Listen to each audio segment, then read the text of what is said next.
Welcome everybody. My name is Debbie and I'm with the customer success team here at LearnLux, and I'm going to be emceeing today's webinar on managing student loans, what you need to know. So our plan for the webinar today is to share information about how to manage and pay down your student loans. So LearnLux Certified Financial Planner professional Mamie Wheaton will be explaining the ins and outs of the different types of student loans, the federal student loan freeze and what the latest extension means to you, and what to do if you can't make your payments. She's then going to dig a little bit deeper and talk about the different types of payment plans and how to switch between them, talk about student loan refinancing, and talk a little bit about the public service loan forgiveness program, because I think there may be a few people that could apply to. And then I'll take a couple of minutes to show you how the LearnLux platform works and talk about the calls with LearnLux planners and how they can help you make the right decisions about how to effectively manage your student loans. And at the end, we're going to dedicate the remainder of our time, probably about 15 minutes, to your questions about student loans. So now I'd love to introduce you to Mamie Wheaton. Mamie is a certified financial planner at LearnLux. Hi everyone, I'm Mamie. I am a CFP here at LearnLux, and I'm one of the planners working with your company employees. So just a little bit of background about me. So I've been in the financial industry for over 13 years, actually 14 now. And the bulk of my time has been spent working with clients in holistic advice and guidance, which encompasses retirement, investments, insurance, education savings, and budgeting. But today I'm really excited to be going over student loan information. So this is a topic I'm really passionate about because it affects over 13% of the population, which actually doesn't sound like that much, but it's a pretty large percentage. And over $1 trillion are owed in student debt. And that's just absolutely nuts. So there's a lot of information about student loans out there, and I'm here to kind of help you cut through a little bit of that noise and sort of help you focus on what's truly important for you to know as a borrower or as a family member of a borrower. So just as a little FYI, we're going to cover a lot today, and I don't want anyone to get overwhelmed. And depending on what type of loan you have or kind of where you're at in your sort of student loan life cycle, some of this may not apply to you directly, or there might be parts that apply to you and parts that don't. That's okay. And we definitely encourage you to ask questions. If you have something that's super specific, book a call or send us an email and we'll be happy to discuss that one-on-one. So just kind of wanted to get that out there. But now that I've talked a little bit about me and what we're doing today, let's find out a little bit more about you. We're going to do a poll, just a super quick poll. So, what type of student loans do you or a loved one currently have? Do you have federal, private, both federal and private? You don't have student loans now, but you want to learn more about them, or you're just not sure, which you'd be surprised, but a lot of people don't know which type of loan they have. So I'm going to go ahead and end the poll and share the results. Okay, so looks like about 51% federal, 3% private, 23% both federal and private. A lot of you guys are just here to learn, and definitely a couple not sure, which again, totally fine. So that was awesome. It's really nice to see. We're going to be talking a lot about federal loans today. We will be touching on private student loans as well. But we're going to be talking a lot about federal loans, which, the reason behind that is the bulk of loans are federal. So as of 2019, 92% of loans were federal and only 8% are private. And so that's why we'll be primarily focusing on federal loans today. For those of you on this webinar that have student loans, it's likely you have more than one loan, unless you have consolidated your loans in the past. So some of you, which you checked yes, might even have that mix of federal and private student loans, and we'll touch a little bit more on how that happens and why that happens. So I just want to do a quick overview of what loans qualify as federal and also what having a private loan means. So federal loans are only issued by the federal government. When you take out a federal loan, the U.S. Department of Education is your lender. So all of the federal loans today are made through the William D. Ford Direct Loan Program. And that means they're all direct loans. So if you have a student loan that's more recent, it's most likely going to be a direct subsidized or direct unsubsidized loan. And federal loans tend to be more flexible than private loans. The most common ones are those direct subsidized and direct unsubsidized. And what that means is, so if you have a direct subsidized loan, so these are available for undergrad students, you have to qualify for them. There's a couple different ways you can qualify, and not everyone does. But if you do qualify, they are generally the most affordable loan. So interest isn't going to accrue on these loans as long as you're a student. And that's really beneficial, because if you go to school for 4 years, or for 2 years, or for however long you're in school for, that time period, there is no interest accruing. You took out the loan amount and that's what it is. Direct unsubsidized, these are for undergraduates, graduate students, and students in professional school.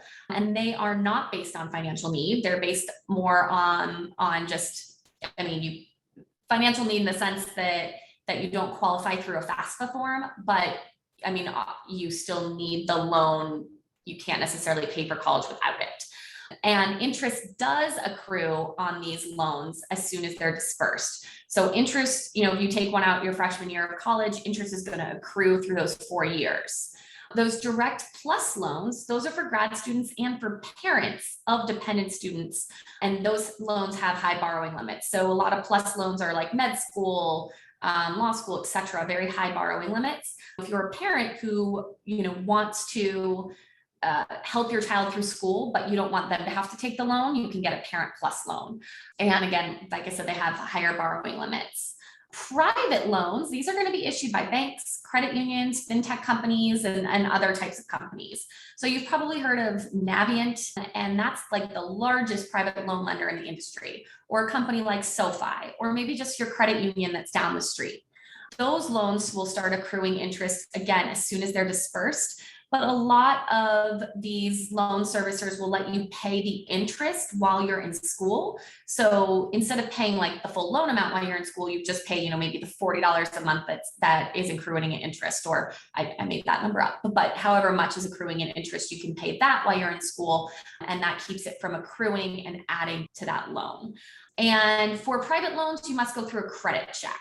So it's super common to see people with a combination of federal and private student loans, and we'll talk a little bit more about why in just a minute. Okay, so let's talk about payment freeze. I'm sure that some of you guys are excited to see that there was an extension, or some of you may not know, and for those of you with private loans, it may not apply to you, but we're a little bit about it. So on August 6th, the U.S. Department of Education announced a final extension of the coronavirus emergency relief benefits for borrowers with federal student loans through January 31st of 2022. So the original bill came out in March 27th of 2020, and it was extended multiple times last year. So most recently, before the August 6th announcement, the freeze was supposed to end September 30th of 2021, so next month. But COVID's still going, and so is this freeze extension.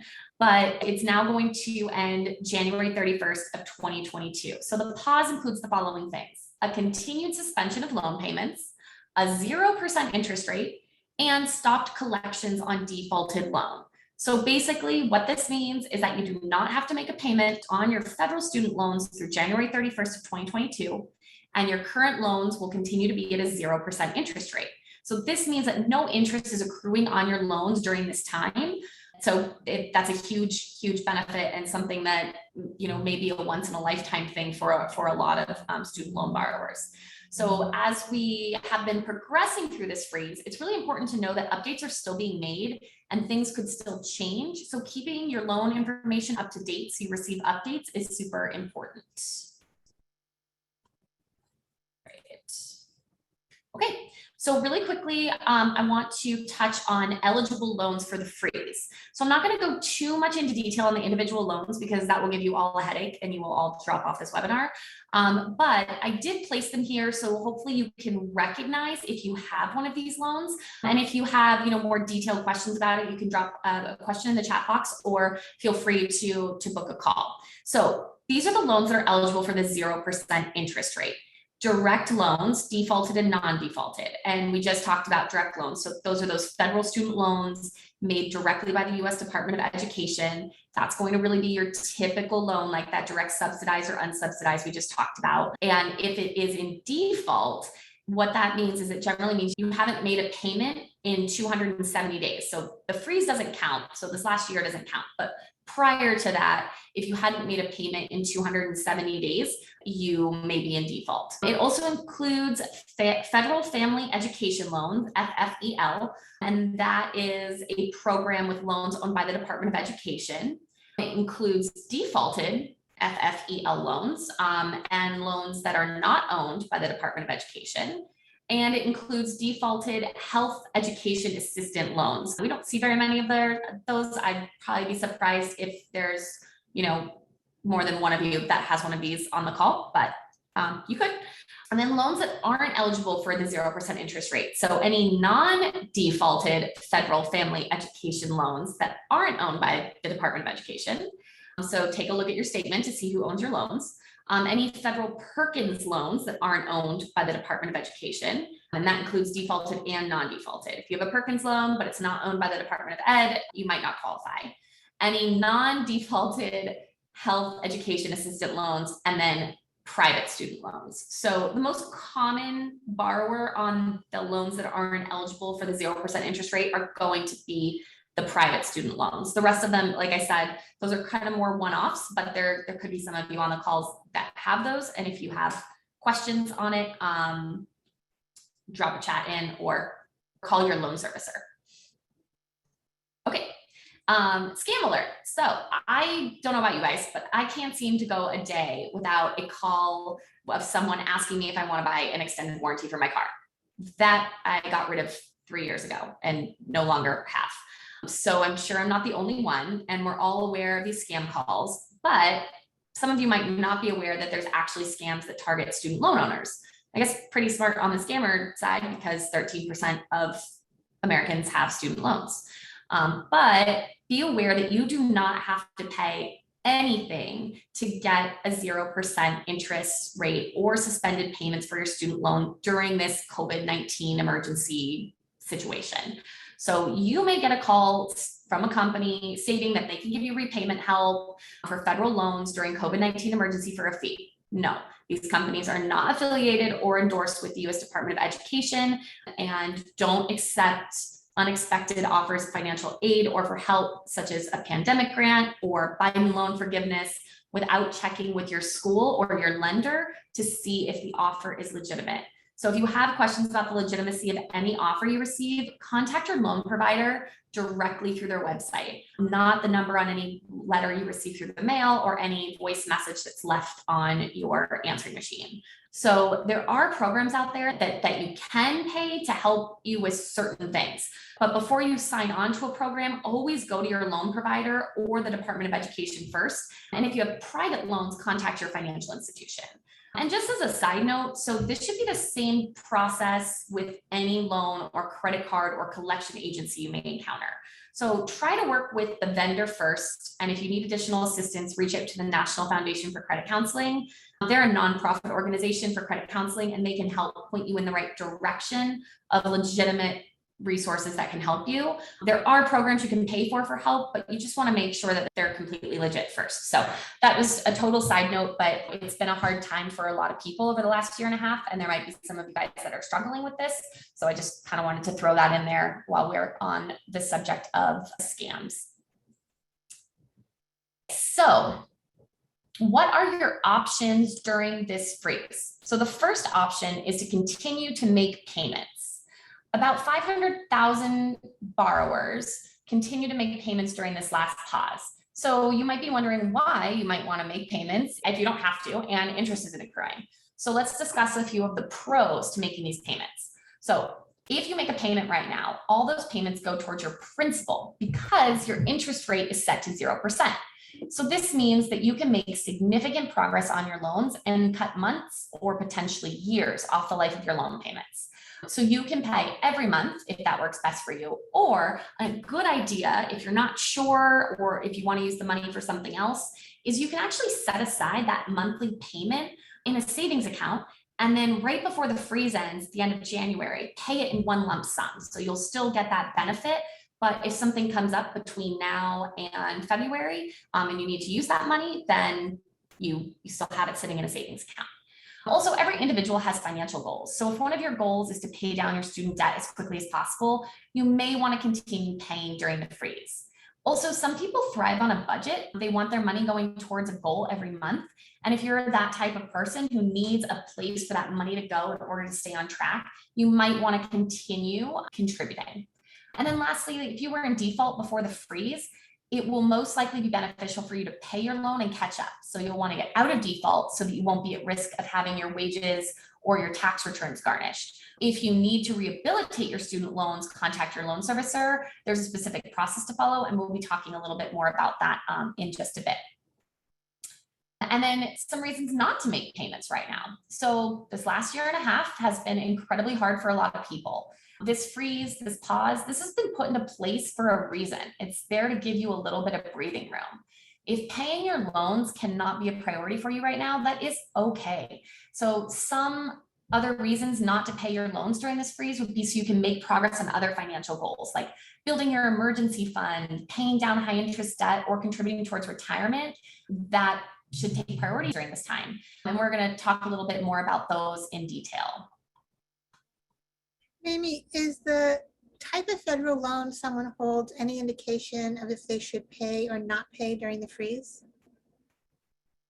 Oh, I'm really glad that you asked that question. Okay, so actually, yeah, it might.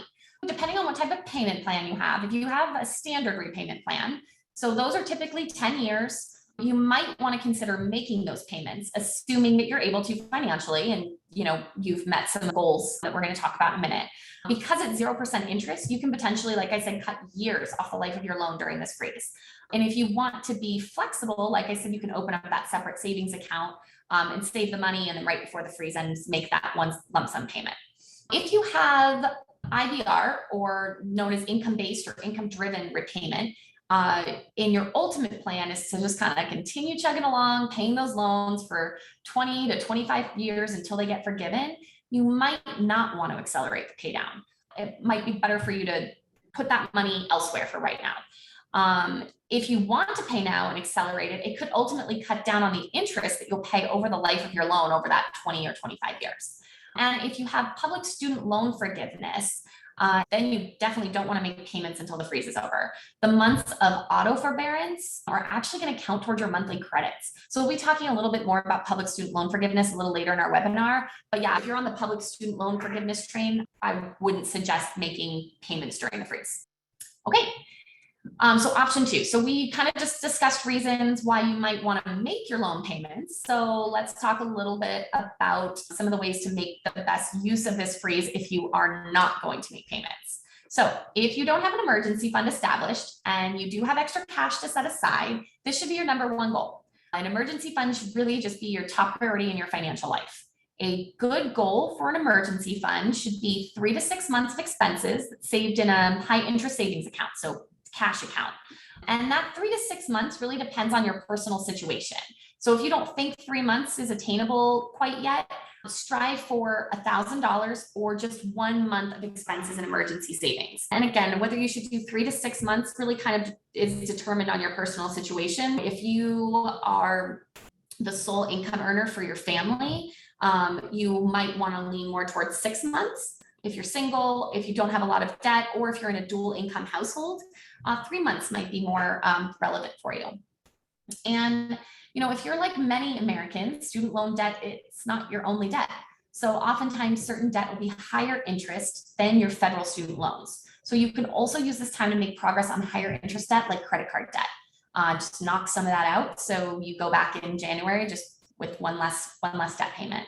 And student loans also can be a huge mental burden, physical or financial burden, and many people just kind of want to pay them off as quickly as possible.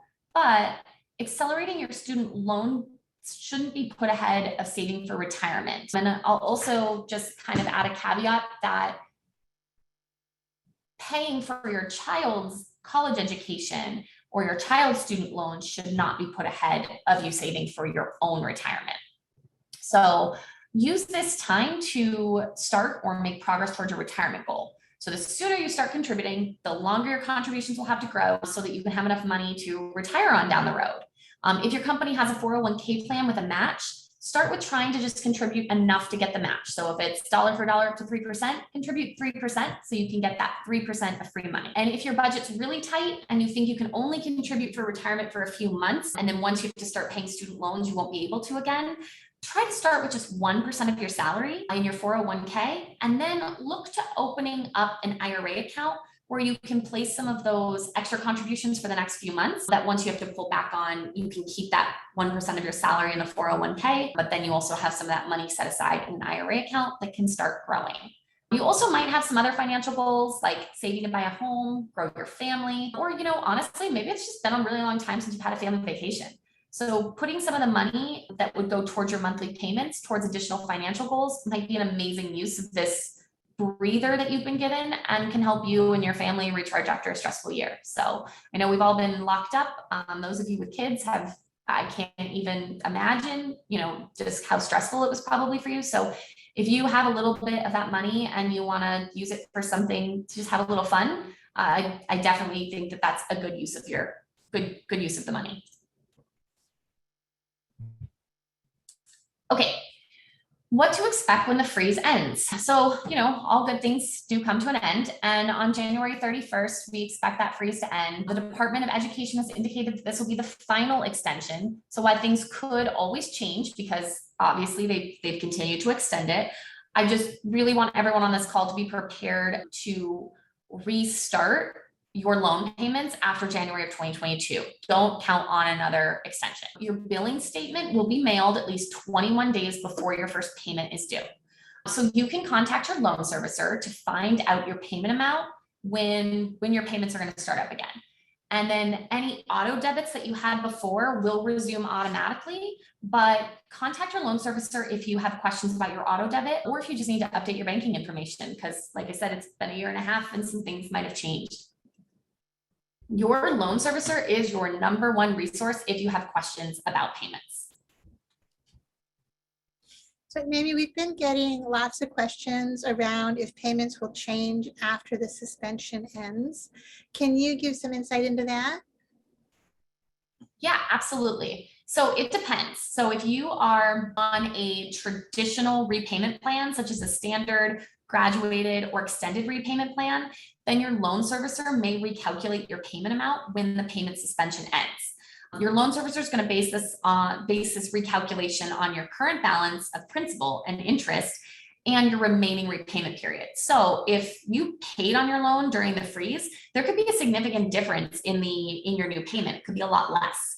If you're on income-based repayment, your payment plan will return to what it was prior to your payments being suspended, unless you've recertified since the payment suspension began. So if you're on income-based repayment and maybe your job cut your hours, or you lost your job, or you took a new job with a lower salary, that might be something that you want to recertify so that you don't end up with more payment than you can afford. Okay. So how to prepare for that repayment. So let's discuss some things that you can and should do to prepare for January. So while some of you have been paying your student loans all along, others of you may not have made a payment since March of 2020, and it might be tough to get back in the swing of things, especially if you haven't been, really diligent about where that money is, that extra money is going. So if you just kind of haven't been putting it towards anything specific, it can be really hard to sort of get back on track to pay your loans again. So, and even if you've been paying your loans all along, or even if you have private loans, some of these tips may still be relevant to you. So you can replenish your emergency fund. So focus on getting that 3 to 6 months of expenses set aside for emergencies. So I know I preach this a lot. If you've been on any of my webinars or you've taken a call with me, you've heard me talk about the emergency fund because it's so important. So right now, while loans are on pause, if you had an emergency one month, say an urgent car repair, you might have had the cash on hand because you weren't paying your loans. But what happens next year if you have to pay your loans and pay for that expensive car repair and you don't have the wiggle room in your budget? So you either have to not make a payment on something or you have to charge the repair to your credit card. So that's one of the reasons why we really kind of focus on building up that emergency fund even before accelerating your student loan pay down. Because in a hardship, you can't then go back and take money out of the student loans that you paid ahead on, right? So you just really want to make sure you have that emergency fund all set up. And then number two, so rehabilitating any loans in default. So if you had any loans in default from before the freeze, and that would happen if your payment was 270 days past due, your loans can get sent to collection. So while that isn't happening during the freeze, it will happen after January of 2022. So if you were kind of already having problems with defaulted student loans, contact your student loan servicer to rehabilitate your loan so that you can get out of default. And if you're unable to make those payments, there's additional deferment and forbearance options outside of the COVID-19 relief that might be available to you and can give you more time to get back on your feet. So we'll talk a little bit more about that. So figure out your payment. Call, email, or visit your loan servicer's website to find out exactly what your loan payment and interest rate is. So don't let that catch you off guard. And then also make sure that all your information is updated with all your lenders. If the payment plan isn't going to work for you, work with your lender to adjust it. And we're going to be talking about repayment on the next slide. Deferment and forbearance should be the last resort, but sometimes it's necessary. So, just be aware of all your options. And then, refinancing, you can explore refinancing. So were you unhappy with the terms of your loan before your freeze? Chances are you're still going to feel that way after the freeze ends. So this might be a really good time to explore consolidation, refinancing, and I'll be, again, going more into detail on those. And then also make room in your budget. So start practicing for your loan payment. So once you figure out what your payment amount is, make room in your budget, try to spend a couple of months setting aside that payment, even if it goes into an emergency fund, so that you can just get used to making that payment again and build up slowly if you need to. Okay, so what if you can't make your payments? Well, if you cannot make your loan payments, contact your loan servicer, public or private, explain the situation, and try to arrange a more affordable payment schedule. No one wants you to go into default, right? It doesn't benefit private or public creditors for you to go into default. They want to work with you to pay your loans, even though it might not seem like it. If you're in a short-term financial bind, you may qualify for deferment or forbearance. Both of these options will temporarily suspend your payments.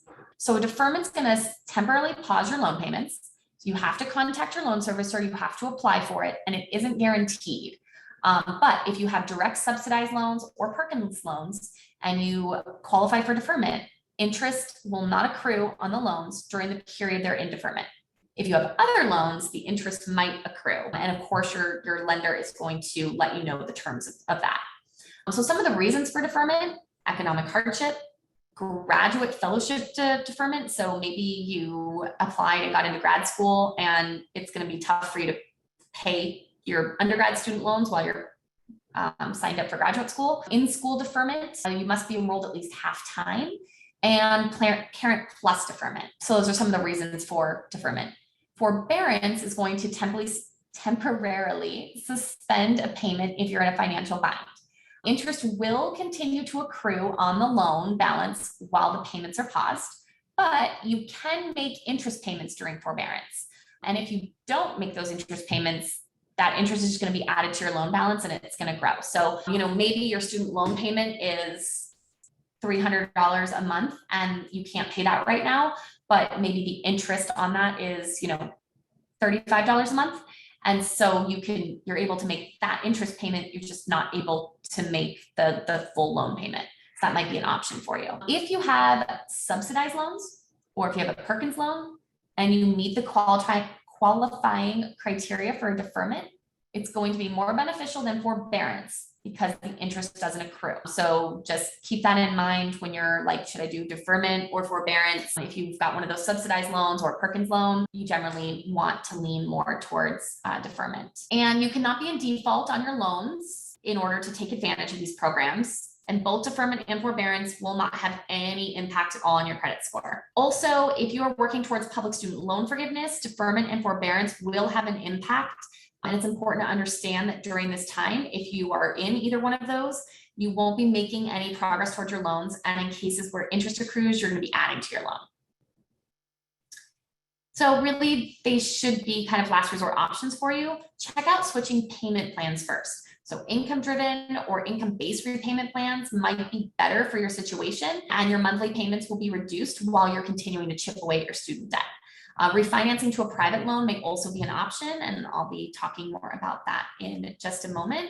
And for more information, you can refer to our student loans deferment and forbearance lessons. So we have a lot of student loan lessons all on the LearnLux app, and the lessons are super easy to find and definitely worth a read. Okay, so now let's talk about refinancing your loan and consolidation. So I really want to dig a little bit deeper into this because this is something that we get a lot of questions on. Consolidating and refinancing your loans, not the same thing, but it's a very common misconception, and the terms are often interchanged when they shouldn't be. So when people think of student loans, they think of just kind of one big loan, but actually most people with federal loans have multiple loans from many years of education. So consolidation is only something that happens with federal student loans, and it consists of combining multiple federal loans into one federal loan through the Department of Education. So some repayment plans, like income-based repayment or public service loan forgiveness, require you to consolidate. And when you consolidate, it won't lower your interest rate, but it could lower your payments by extending them. However, it might mean that you pay more in the long run. But one of the biggest pros to consolidation, in my opinion, is that it can be very stressful to have multiple minimum payments. So if you have 15 loans with, 15 different minimum payments, that's a nightmare to kind of keep track of, even if you have it on auto pay. So consolidating is going to move everything into one payment. And if you're struggling with budgeting, or if you've struggled in the past to keep track of all your different loans and payments, consolidation might be a really good option for you. Also, federal student loan consolidation doesn't have a credit check requirement. So if you're in student loan default and you want to get back on track, that could be a really great option for you. So Mamie, you said that when you consolidate federal student loans, it doesn't lower the interest rate, but how is the newest interest rate on your loan determined? Yeah, so when you consolidate your federal loans, so if you have 5, 10, 15 loans, I've seen as many as 30 different loans, your new fixed interest rate will be the weighted average of your previous interest rates. So it's then going to be rounded up to the next 1/8 of 1%. So basically, if your average, when they weight that average, if it comes out to 7.15%, that just means your new interest rate will be 7.25%. So while that's a really small increase in interest rate, it won't make that much of a difference over the term of the loan. It's just really semantics rounding. And then consolidation of your federal student loans is completely free through the Department of Education. Do not work with a company that says they're going to charge you to consolidate your federal student loans into one large federal loan. It is free. So just an FYI, not necessarily a scam per se, but it's just companies charging for their services to make it easier for you when you can go through the Department of Education and get it done for free. Okay, so refinancing federal student loans to private loans. So if you're unhappy with the terms of your loan, your public loan, federal loan, you can consider refinancing. So when you refinance, you will have a new lender, and that lender is paying off your existing loan or loans with a new loan that potentially has better terms. And some of those better terms could be a lower monthly payment, a different payoff time frame, a lower interest rate, or all of them combined. So if you had multiple federal loans, you can refinance just one loan, or you can refinance all your loans. So refinancing can potentially save you money, especially if you're able to refinance to a lower interest rate. America is currently in a super low interest rate environment. So it is likely that if you have a decent credit score, you can get a better rate than what your federal rate is now. You should shop around to different lenders. And if you have a good relationship with your credit union or your bank, you can also reach out to them, see if that's something that they do. Many lenders are going to allow you to compare rates without dings to your credit score. But just make sure you inquire before you submit an application if this will affect your credit score or not. It doesn't mean you shouldn't shop around, but you just want to be mindful of how many hard inquiries you incur on your credit. So that's just something you want to ask them. I know that SoFi, which is a very large private lender, that you can apply for student loans or even refinancing with, they will make it very clear when you go to their website whether or not it's going to be a hit on your credit. So a lot of times you can apply, get an interest rate, and it will not touch your credit. But it's just, again, it's just a question that you want to ask. And then with the information that I just gave you around refinancing, it might not seem like there's a lot of downsides, and there really aren't too many, but I do want to make you guys aware of just a few things. So once you refinance a federal student loan, it becomes private and you can always refinance it again, but it can never go back to being a federal loan again. So this means that once you refinance, you may end up with a better rate or a payment, but you lose out on certain protections and benefits that federal student loan provides. So the first one, the COVID-19 freeze. So let's say in December of 2019, so a couple years ago, you made the decision to refinance. Rates were good. It just seemed like a good idea. Well, March 2020 hits, and all of a sudden a freeze was placed on federal student loan payments. You would no longer qualify for that. So some private lenders did suspend payments or work with their clients, but they were not federally mandated to, and not all of them did. Forbearance, so that's one thing. Forbearance, deferment, and changing to an income-based repayment plan also isn't an option. So you can always refinance to another private lender, assuming that their rate is lower, but your payment will be based off income like you can do with federal student loans. So if you have a job loss or a decrease in income, your private lender may not work with you to make adjustments to your payments. And then there's also been talks about the current administration forgiving some student loan debt. We don't know if that'll happen. If it happens, it will only be for federal student loan debt. Refinancing would make you ineligible for any type of forgiveness going forward. Again, it's really a big if that happens. And if it happens, it probably will not be your full student loan balance. It'll be a portion of it. But we don't have any idea if this administration or the next one will actually be able to make that happen going forward. So you're kind of taking a risk. If you want to refinance your private student loan, so once you have a private student loan, you can always refinance to another private lender. This may be advantageous at some point during your loan period, especially if your credit improves significantly from when you initially took out the loan. Again, when you shop around, just be mindful of credit checks. Not a bad thing, but you just don't want too many in a short period of time. And then basically when it comes to consolidation versus refinancing, you ultimately have to weigh the pros and cons and decide what the best option is for your individual situation. I just want you to be aware of all the options and their stipulations. So if you have additional questions, drop one in the chat box or schedule a call. Okay. So let's talk about public student loan forgiveness. If you work at a nonprofit or you work for your local, state, federal, or tribal government, you may be eligible for public student loan forgiveness if you meet certain criteria. So you must have direct loans, work full-time for a government or nonprofit organization, be repaying your loan through a qualifying income-driven repayment plan, and have made 120 payments towards your student loan debt. You also must file the public student loan forgiveness form each year to ensure you're meeting the criteria. So you can't just be like, oh, I work for a government, I'm going to get public student loan forgiveness. It's something that you have to make sure that you actually do qualify for, and you need to make sure you're filing that form every year. And you can only be on certain payment plans. So income-driven repayment plans, pay, income-based repayment plans, and income contingent repayment plans. You'll know if you're on one of those, most likely. You don't want to do standard repayment plan, graduated, extended, and income sensitive repayment plans. You don't want to do any of those on public student loan forgiveness. If you have more questions about the types of repayment plans, you can schedule an appointment or read our lesson on student loan repayments. And for any borrowers that have been seeking public student loan forgiveness, you don't need to make payments until February 1st of 2022. So the months of automatic forbearance are actually going to count towards your 120 payments needed for forgiveness, which is super awesome. However, you must be working for the qualifying employer, both at the time you submit the form and at the time the remaining balance on your loan is forgiven. And if you're eligible for forgiveness, that amount forgiven will be the principal and interest that was due after you made that 120 qualifying loan payments. You can also go to studentaid.gov. They're going to be a great resource for public student loan forgiveness. You'll find a lot of the forms you need, contacts, etc. Okay. And then just kind of to sum up, so student loan debt can be super overwhelming, and it is okay if you don't know where to start. The most important thing to know that there are resources available to help you get and stay on track. So Debbie's going to drop a couple links in the chat. Studentaid.gov profile. So this first link is to the profile where you can update all of your personal information for all federal loans.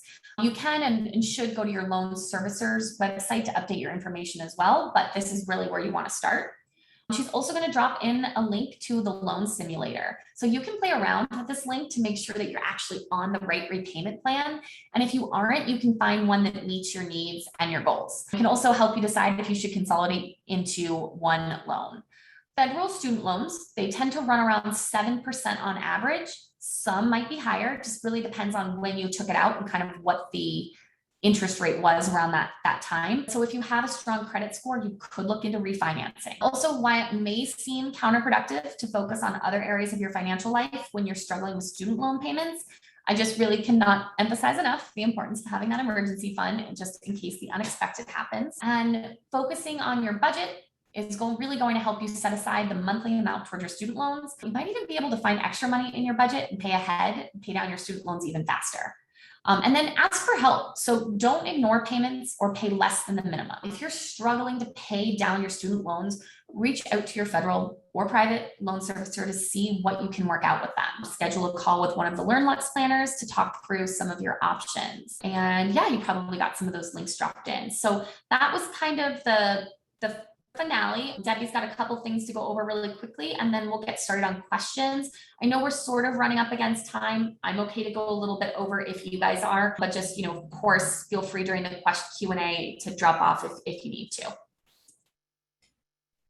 Thanks, Mamie. You shared so much great information on how our members can manage their student loans and get out of debt. It's really helpful. I do know we have some questions that have come through for the chat. I just wanted to find it. So Mamie, one of our listeners has recently graduated from grad school and is in that 6-month grace period. And she wants to know, can I contact my school, she has a federal loan, to get the payment amount so that she can save the payment so she can apply it to a big payment towards the balance going into paying her payment plan?